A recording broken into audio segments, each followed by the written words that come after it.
Uh, oh, all right. Welcome to the ILA Leadership Perspectives webinar. This one's entitled Leadership in Ukraine Studies During Wartime.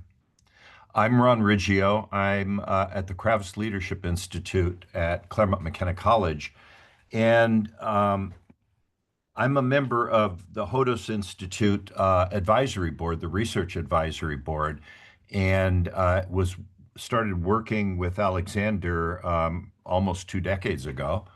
And we're going to be presenting on this research that covers quite a span of time. And I'm co-author of the book, but I'm going to let Alexander, who really has done the bulk of the work on this project, I'm going to have him do a rather lengthy introduction and have him tell you a little bit about himself, and then about the work that went behind the book. So, Alexander?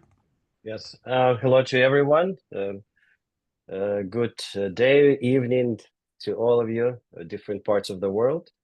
I met Ron when I was in US during my sabbatical, and was introduced to him by a professor from UK, Roger Gill, who is specializing in leadership.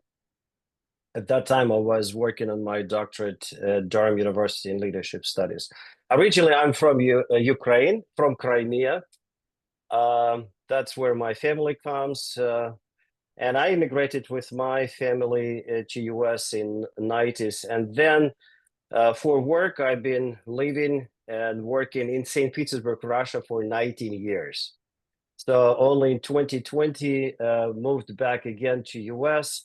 But during this last 15 years, I was very much involved not only in theological education and faculty development, professional development of people in nonprofit, in educational sector, but I was very much interested in perceptions and practices of leadership in the countries of former Soviet Union: Russia, Moldova, Belarus, Ukraine, and Central Asia. And after annexation of Crimea, our institute primarily focused on leadership phenomena in Ukraine. So Hodos Institute is the Institute of Applied Leadership Research. We study perception practices of leadership in different sectors. And then based on our research findings, we developed training materials. After the full-scale war started in Ukraine, full-scale invasion, at that time, of course, I was in US, living here with my wife, children, grandkids. I traveled to Ukraine 9 times. Upcoming, my next trip is in the end of May. And during that time and in previous trips, I was interviewing organization leaders from business, nonprofits, government, collected the data, published a couple of articles, and then the idea came up together with Ron to put together this material into the format of book. I appreciate Ron for many years of collaboration, and he advised me on different ways of research methodology and encouraged me along the way. Okay. Yeah, Alexander's going to do a presentation here of the work in the book. And if you have any questions, please put those in the Q&A, or you can put them in the chat, but ideally in the Q&A, and we'll address those after his presentation. So I guess, Alexander, if you're ready to Yeah, in our book, we have several chapters. Some of the chapters report on the findings of, the qualitative research. Some of the chapters present the results of our analysis of questionnaires that we ask. And different chapters focus on leadership phenomena in Ukraine in the last decade. So in my presentation, I will only focus on perception of leadership from Ukrainian organizational leaders, insights from 2022 we have started interviewing people in March, April, in May of 22. So basically 1 month later, when the full-scale war started. Before I will, give you overview of that chapter and some findings, I just would like to thank everyone who stood with Ukraine through all these terrible, tragic months and years of the war. Thank you so much, and your support means so much to me, to Ron, and to all who are working and serving for the sake of peace and overcoming this huge tragedy of war. As I travel to Ukraine, I speak to people, I listen, I observe. Sometimes I pay attention to the modern art. In one of the art exhibition, I've in city Ivano-Frankivsk, I saw a couple of paintings, fresh paintings that stuck with me. One painting with a title, "We Continue to Live." There's a war, but life continues, and the theme of continuation of life is taking responsibility for yourself and for people around you. We continue to live. So Ukraine is in the war, but they continue to live. And there are lots of trauma and, of course, memories of lost homes, lost beloved ones, lost sense of peace. It's a lot. And a new generation, young generation, they have a memory of destruction. And so this young girl, she is looking at the ruins of her home, memory of my home. And there's another painting, hope. I think starting with the President of Ukraine, Vladimir Zelensky, to a very simple citizens of Ukraine. All these years, the main theme was hope. Hope for a change, hope for the ceasefire, hope for a peace, for a just peace, of course, for a just peace. And that for Ukrainians means a lot, and for a sense of a strong security in Ukraine. When we started interviewing leaders from different sectors in 22, we asked 4 questions, and among the interviewees, we had different people from different sectors. We interviewed 145 people with almost even distribution of male and female. Average age was 35. And we tried to interview Ukrainian organization leaders from different regions of Ukraine. Of course, most were in center or western, because south and east was at that time occupied, and it was very dangerous to travel there for interviewing. We asked for open-ended questions. Question number 1, what does leadership mean to you in the context of the war in Ukraine? And of course, many would respond not only in the last few months of full-scale invasion, but they will reflect the years starting with 2014, annexation of Crimea and support of separatists in Donbass. Question number 2 was, as a leader, what are you doing during wartime? In what ways you are showing leadership during the wartime? The third question was, how are other Ukrainians whom you know showing their leadership? And question number 4, what kind of leadership will Ukrainians need after the war? Here are the key findings. I will read just few of them and then give for each analysis of the results for questions, couple of quotations. So we found that for Ukrainians, what leadership means during the wartime, the themes like taking initiative and responsibility, helping, protecting, supporting people, that was a very big theme. Organizing people to achieve common goals, serving, loving the country, encouraging people, stay calm, keeping others calm, A couple of quotations. Leadership in the context of war means taking responsibility for yourself, your family, and people around. And another quotation, leadership during the war is collaboration of people to overcome both military threats and humanitarian crisis caused by war. Encouraging people, staying calm, encouraging others, that was also an important theme.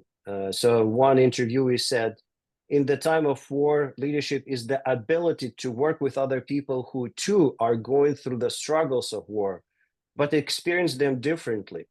Someone became a refugee, someone joined the army as a soldier, someone lost his or her friend on the battlefield or was injured. This requires empathy and active listening skills, as well as psychological strength and wisdom to tell or to do something to these people to encourage them. Question number 2 was aimed to kind of change from an abstract thinking to a more practical. So what do you do as a leader and how you show the leadership during the wartime? Very similar themes: helping, protecting, supporting people, loving, serving country, encouraging, leading, developing, supporting team and followers. That were very frequent answers. Continue to work at the workplace, paying taxes, employ people. We found that many organization leaders said, well, my responsibility is to pay people money, even if they cannot come to work, simply because it will provide them sense of stability and so on. But, ideas of taking initiative and responsibility, that was very important themes. Couple of quotations. In a time of war, which is a situation of crisis, stress, instability, and uncertainty, I take responsibility to act.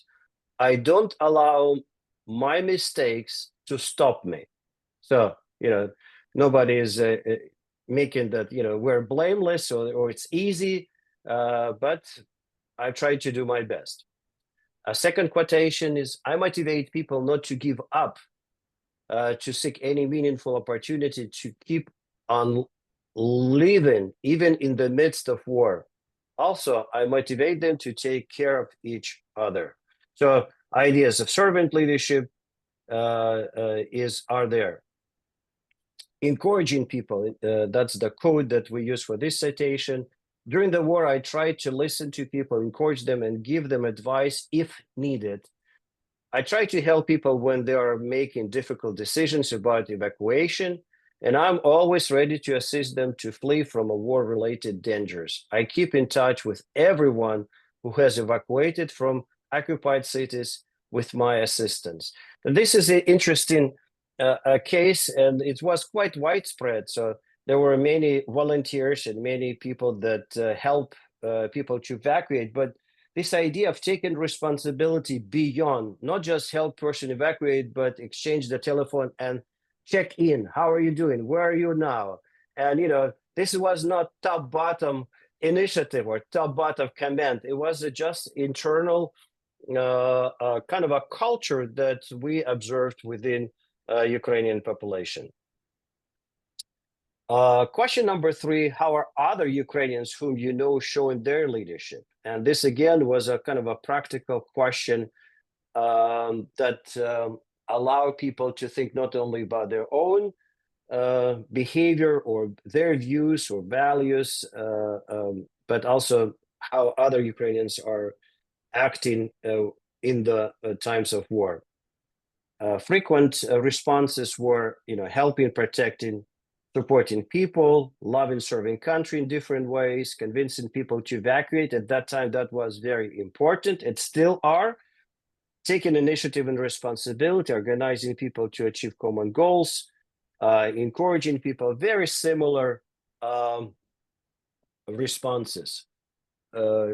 Couple of quotations. A good example of leadership is the mayor of our city.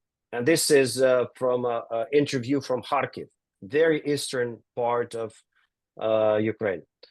The mayor not only does solve different technical problems, but he is also good in communication with the citizens. People are waiting to watch encouraging videos, Facebook, Instagram, that's what he used from the major every morning and evening. These videos encourage, calm down, and give the feeling of stability. It's very interesting that major in Kharkiv, if the rocket bomb or Shahed will hit the city at night, they try to clean up as much as possible by the morning, so that children and women will not see any destruction in the morning. It was very fascinating. Another demonstration of bad leadership. Although there are many positive examples in the time of war, unfortunately, I also know of some bad examples. When you and other people are expecting that a leader will be in his or her place with their followers, but this leader disappears amidst the most critical situation, it disappoints. Well, we observed that many Ukrainians would tell a positive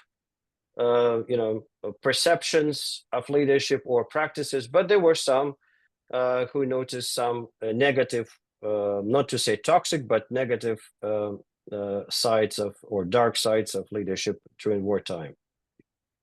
The last question: what kind of leadership will Ukrainians need after the war?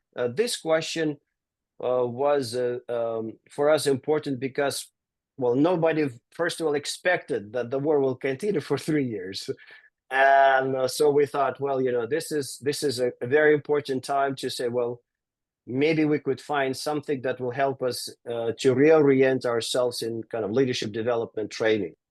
Well, the responses were as follows: restoring the city and country, caring for veterans and traumatized, spiritual leadership, connection to God, connection to the meaning of life, building the country with new mentality, helping, supporting people. That was very frequent responses. Demonstrating emotional skills. Well, honestly, in our studies before full scale of war, that was not as frequent as we started to notice during the war. So trauma, and people started to pay attention to emotional intelligence. Visionary leadership, importance of expert leadership in different areas. Couple of quotations. Our country requires and will increasingly need leaders who are deeply committed to their values and driven by pure motives, ready to serve our nation and their respective leaders, whether in the business or public sector. And another quotation, interviewee said, our country will need true and authentic leaders who have firsthand experience of war, who are not afraid and stayed with people, and now they can say, I was there with you during the war. We will need leaders who will have a profound understanding of the tragedy of war, who can honestly say, friends, it was hard, it was scary, some of us were depressed and confused. Leaders should listen more than speak. Post-war leadership, another quotation. Post-war leadership should begin with a reconstruction of damaged buildings.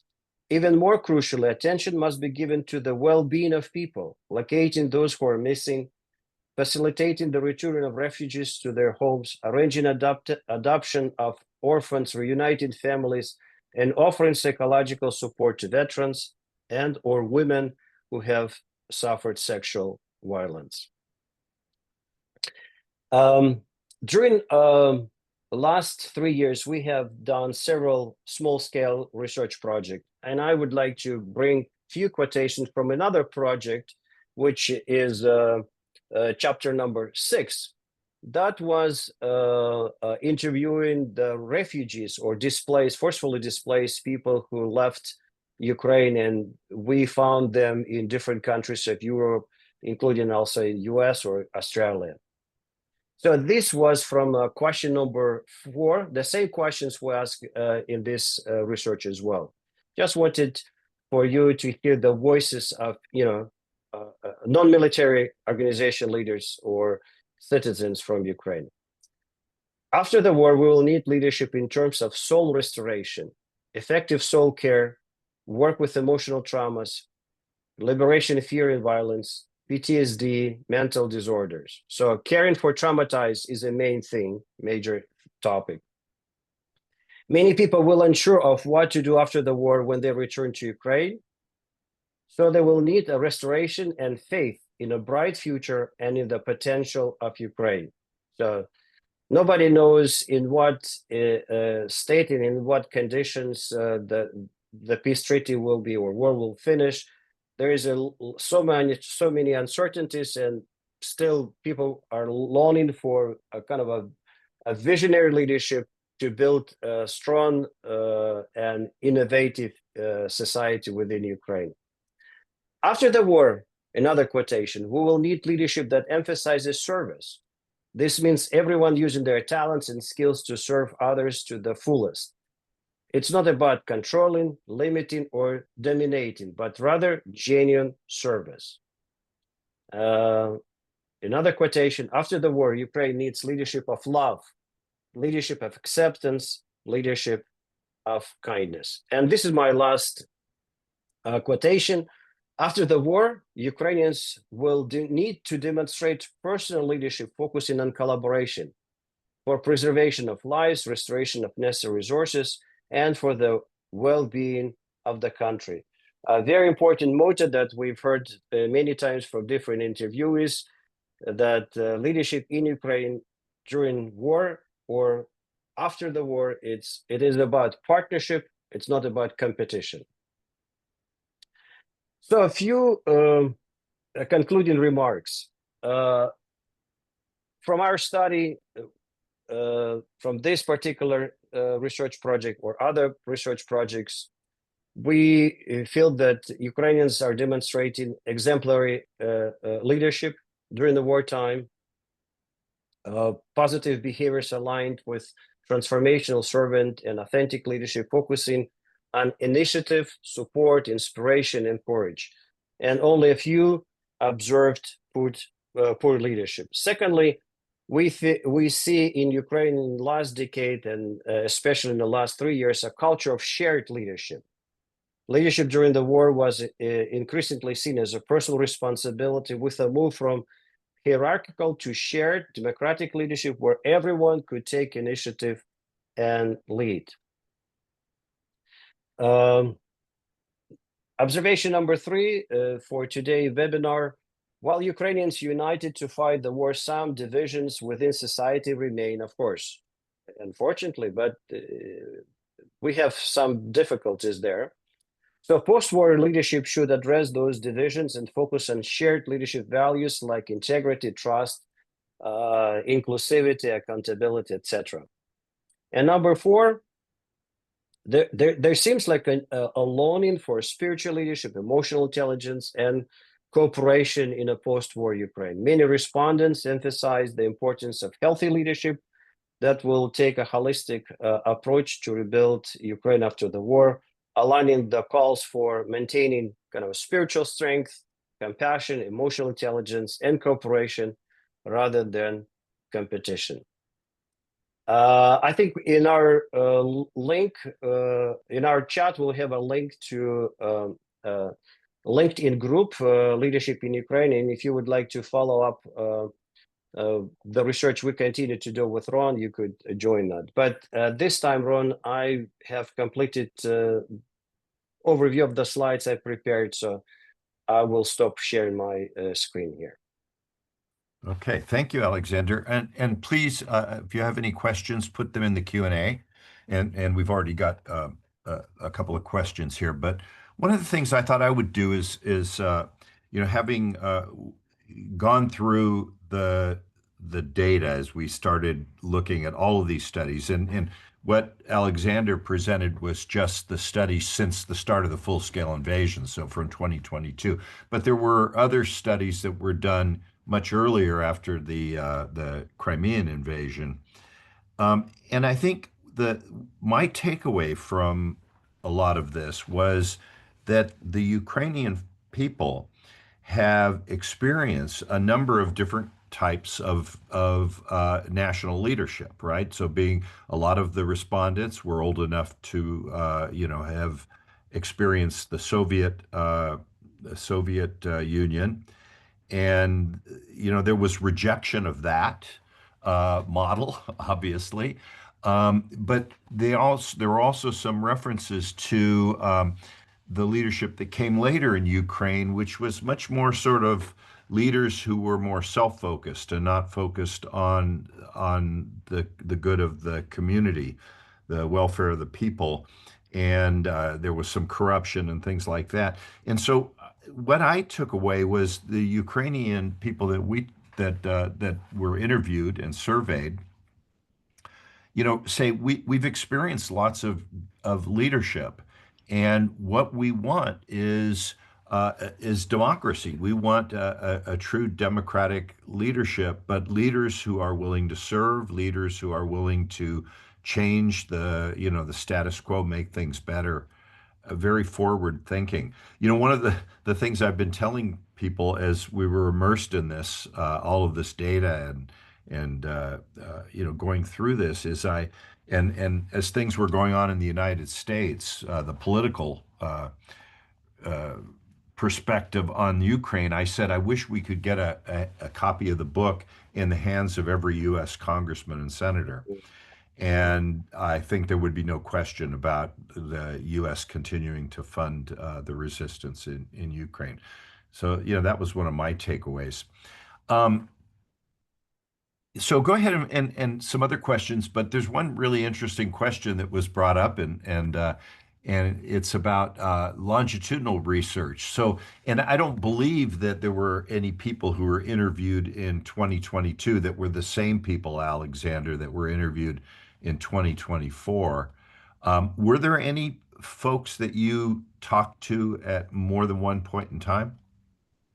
If there were, it's maybe one, two individuals, but there's no way we could trace, the change or dynamics of development. So there were different people. Yeah, yeah, that's what I suspected that Mhm. um, can you talk a little bit about just sort of the process of some of this? Because you actually did some interviews in some pretty dangerous areas. Well, the interviewing was done, of course, because there's several research projects, not only by me. So I had the staff and a research team. Some of the interviews were done offline in a cafeteria or in a coffee shop or in an office, hotels, or even at the at the in the office of an organization leader. But some of the questions we asked, it was done in a written form. So we just sent four questions and a person responded. And what we asked them to have respond by using several sentences, which was difficult because, when you're evacuating someone or your family is not with you and you don't know what will happen to you and to your employee tomorrow, and then responding to the questions from the strange guys who are asking a question about leadership. And yet we found so people were responded. Um, you know, there were cases where we would meet with people and we would have our own questions to ask because that's the purpose. But the interview would start with their story, a story of what happened last week, a story of that they couldn't really sleep. There were some that would start crying, and then you just listen and observe and try to say as little as possible. Um, uh, we found that Ukrainians demonstrated during the interviews the level of maturity. Uh, it's profound. People would tell the stories, but in the same time, they would never kind of panicking. Well, don't tell my story anyone. I hope you will keep confidentiality. They were sharing their stories with the idea, and we of course acknowledge that it will preserve confidentiality. But they were very sure that they need to share their ideas. They need to share their perspectives. They wanted to share what they experiencing through, because at that time, especially this project, they were all shocked, and they were already, country could be completely occupied, or they might be killed. So they wanted to have their voices and their opinions and their stories to be heard. There's a question, Barbara Crosby. Welcome, Barbara, and thank you for this. She wanted us to comment on the emergence of what might be called informal leadership, and in particular to deal with the inadequacy of the leadership from the formal leaders. And there was one comment in there about, the sort of negative parts of leadership, leaders who absented themselves, who took off instead of continuing to lead. But I know that many of our respondents were leaders by, leaders of business or nonprofit or whatever, but they went over and above that work. So talk a little bit about the kind of informal leadership that grew out of the war itself. Mhm. Well, we have not studied particularly in organizational leadership by focusing on few organizations, by asking a top, middle level of managers. Was not like that. We asked people who represented their organizations, but basically some of them would comment of what is going on within their organization, but mostly would comment about society at large. And there were kind of strong comments that were, in a sense, really demonstrate the type of person you are and the type of leader you are, because in a times of war, the best and worst of a person, a human being, comes out. What we found that by 2022, Ukrainian society, Ukrainian people were all shifted from top bottom perception. For example, in our research, in the previous years and now, when you ask Ukrainians what leadership means or what leadership is all about, they will rarely say leadership is the man or a woman who leads others after himself or herself. But if you take asking Russian or Belarus people from Central Asia, that's exactly.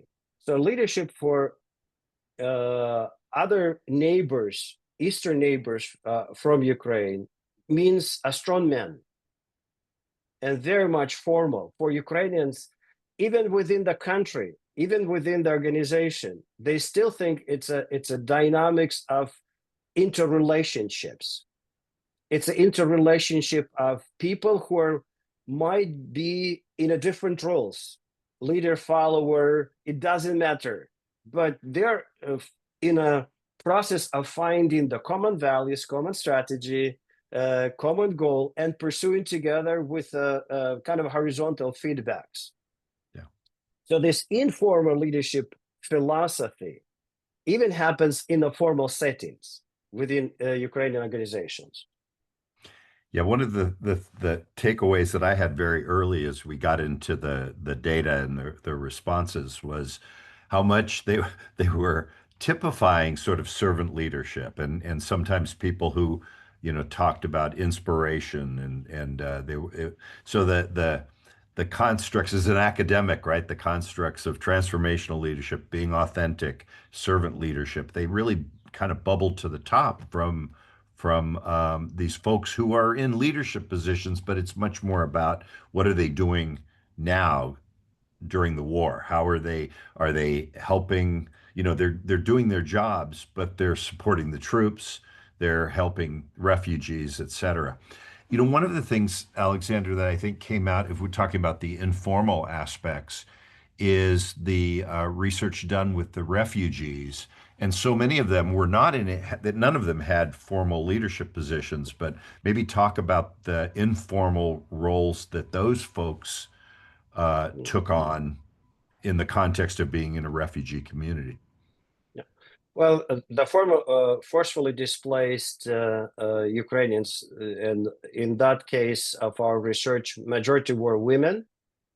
So they would comment that basically, well, now I'm the leader of a family. I have kids. I have to take care of myself. I have to find a job. I have to find the best place for kids, a school, and if it's a Christians, find the church, find community, etc. But they would say it is so important not only to serve self, not only to take care of me and my children, but also take care of others. We're together.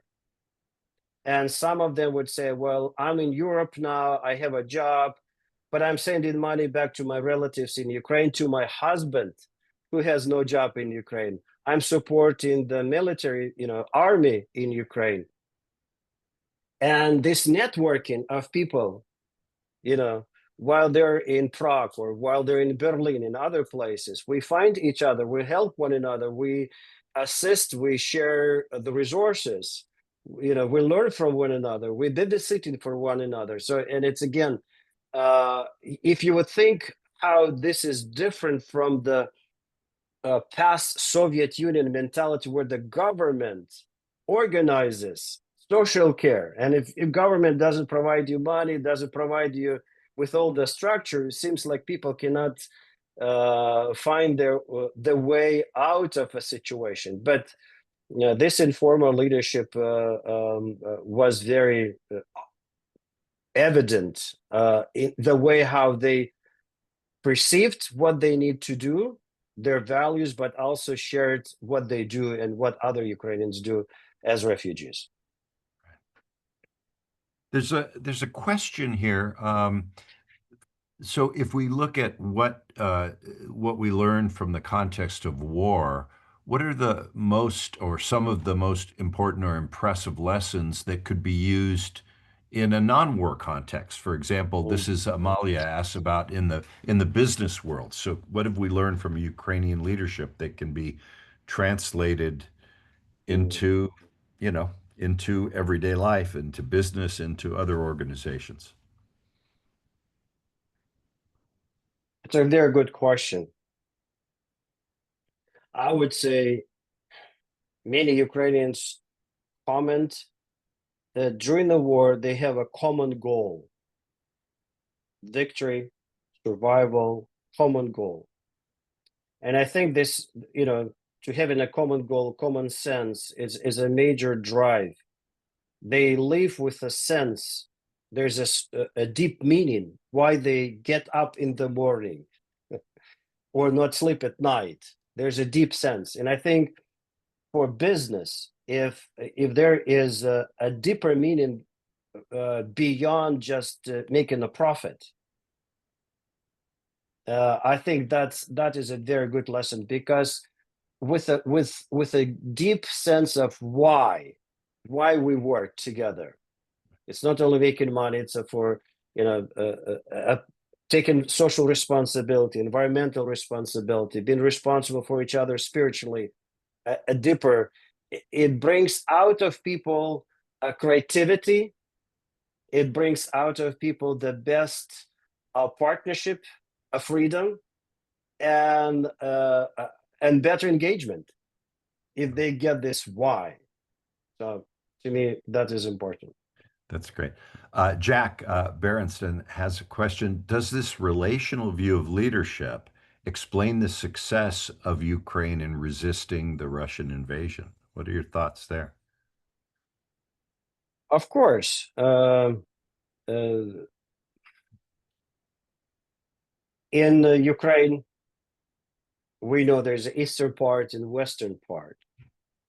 I think last 10 years, especially when Russia made the moves to annex Crimea, back up to separatists in Donbass, and with full scale, the relational idea of leadership is getting stronger. The unity of people, common language, common values, dignity of human life, and then support from one another. This many organizations would start, or many new projects would start, and in their name of the project organization, they will use a term together, razom, together, or they will use this term or idea, we're next, we're just here, мы поруч, which means relationships are very important, for people, spiritual people, transcendent ideas of relationship beyond material things, relationship with yourself, inner life, inner self, but also relationship with the community is very strong. Yeah, and that's a good segue to Karen Perham Lippman's question about she'd love to hear more about the theme of spiritual leadership, which you just mentioned. Um, and she talks about workplace spirituality with integrated humanistic approaches, Guillory's work. Or how did leaders embody the spiritual leadership behaviors? So, can you comment on that?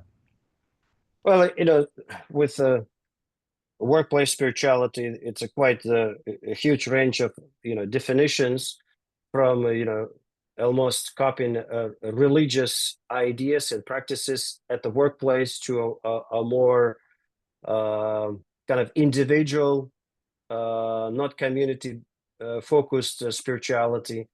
We've heard from different interviewees because they represented different organizations, and there are different people, of course, different ideas.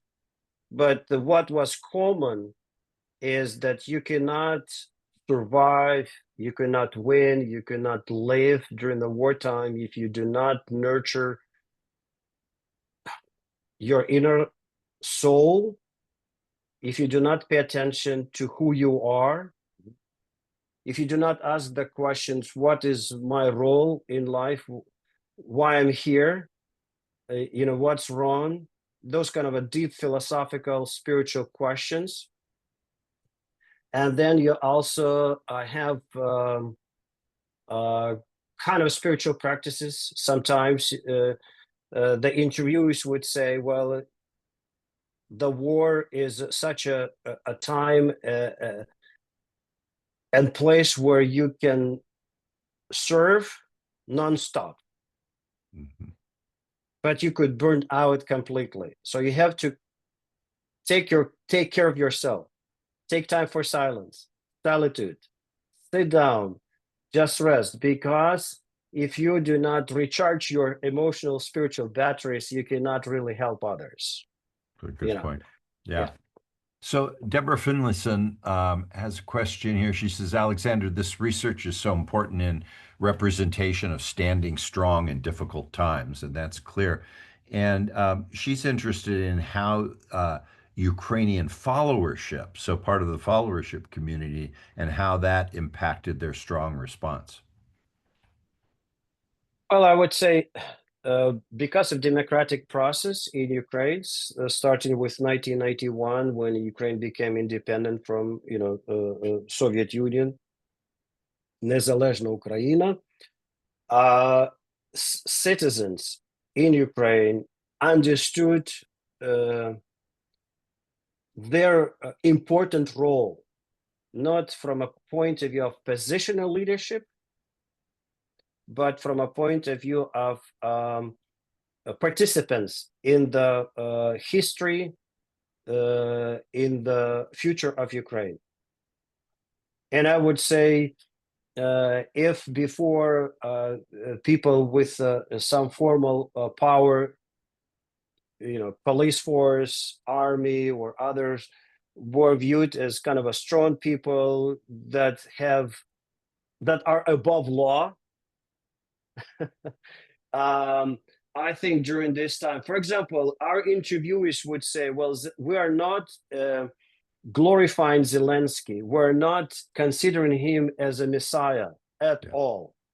But at these difficult times, we will be patient enough to respect him for his symbolic role, but we know the faults. And so there is enough freedom within Ukraine that people can have their voice to disagree. And I would say the followership, in a sense of knowing when to follow and when to resist, is very strong in Ukraine. That's good. Yeah, yeah, that's a great answer. Jonathan Gosling has a question. Actually, this might might be uh, the good sort of closing question, but let's address it now. We're not ready to uh, close yet. So about envisioning the future, there are quite different possible futures. How are people thinking about leadership in relation to these? For example, if a state of almost war continues, or a settled peace, or what happens if NATO collapses. So I know there's a lot there, but what are some of the things that that you recall in I guess the more recent conversations um, that that talk about how people are envisioning the future? I mean, my sense from going through the data is that, and remember too, that we collected this over time, so people didn't know in 2022 that this was going to last for years and years, and so the responses then would be different than the responses in 2024 after a couple of years of war. But maybe just some thoughts on people's Ukrainian perceptions of the future. Well, it's very atypical responses, maybe from us who live in a more or less in a different environment. We still have our difficulties around us, political, economical, but it's not the war. But for people that live in Ukraine through the war time, last decade, especially last 3 years, when they talk about future, there's a deep, wise notion of unknown. They do not afraid to admit that they're scared of unknown, because they said we never lived in the time after war. We used to live in the war. Now it's a long time, but we never lived and cooperated with each other after war. I do not know myself after war. So there's a little bit of anxiety, uncertainty, what will happen. And it so much depends from the scenario, because everyone is scared a solution when the cultural trauma, collective trauma will be, we failed, we lost, because you don't really know what will happen then. So in a sense, it's a mode of survival, resistance, and hope for the better, but it's also admission of we don't really know what will happen with us. Yeah. Yeah, that's got to be a terrible situation to be in. Um, Karen had a follow-up question on the issue of the followers resisting, and she asked what empowered the followers to resist or counter the instances of bad leadership. What do you think was going on there? Oh, I would say we have to admit that uh, Ukrainian people and Ukrainian culture has ingrained this notion of being in disagreement with others, not easy to obey any commands. So that ingrained, it has some difficulty, because in democracy is difficult. Like Ira Shalev in his recent book mentions, so democracy is very difficult, and dictatorial approach is very easy. So the processes from Ukraine is difficult. And followership, that's part of their mentality. Not easy to agree, be involved, engaged in determination. So there's a discernment, decision-making processes. That's very more cultural, rather than longing for a strong man who will figure out our future will just follow it, Yeah. follow him or her. So Ukrainians are different. And in that way, I feel the Western countries, if they continue support, will find a very strong partner for decades. Ukrainian people are very much rooted in these democratic processes where followers are important as good leaders as well. Yeah, that came through very clearly in their comments. The love of democracy, the yearning for democracy, and as I said earlier, they have experienced so much of the sort of bad leadership Mhm. coming out of the Soviet system, and you know, and the war just sort of shines a light on that. So, um, are there any additional questions? Go ahead and just throw them in the chat. And if not, then I'm just gonna. Oh, yes. So I will make a plug. Deborah, thank you. We're going to be talking about this research at the ILA's Global Conference in Prague in October. So hope to see all of you there. And we'll have a session where we'll have plenty of time to discuss. And Alexander has, I think you have another trip coming up, so you may have some Yes, yeah, new insights, and we may yeah, continue the research as we go forward. Um, so, yeah, as you yeah. can see in the chat, Deborah's saying if you are interested, the book is out.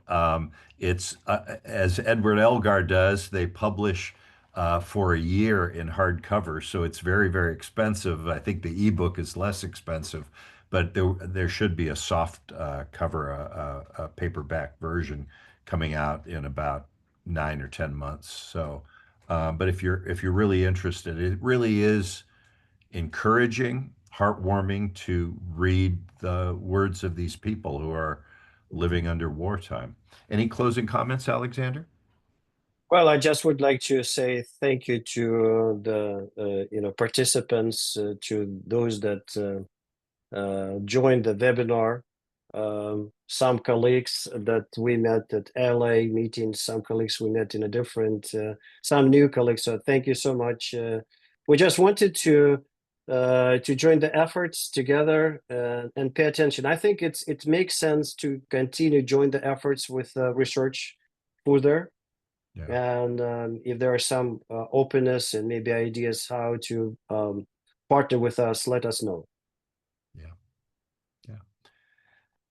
Well, thank you Yeah, all for your attention. And ILA will be sending out a link to the recording in the next few days. So if you're interested in that, and please share. I think we went into this with the idea that, this is important information for the world to understand what it's like to go through a situation like what Ukraine is going through right now, a potential threat in this very, very difficult world that we live in.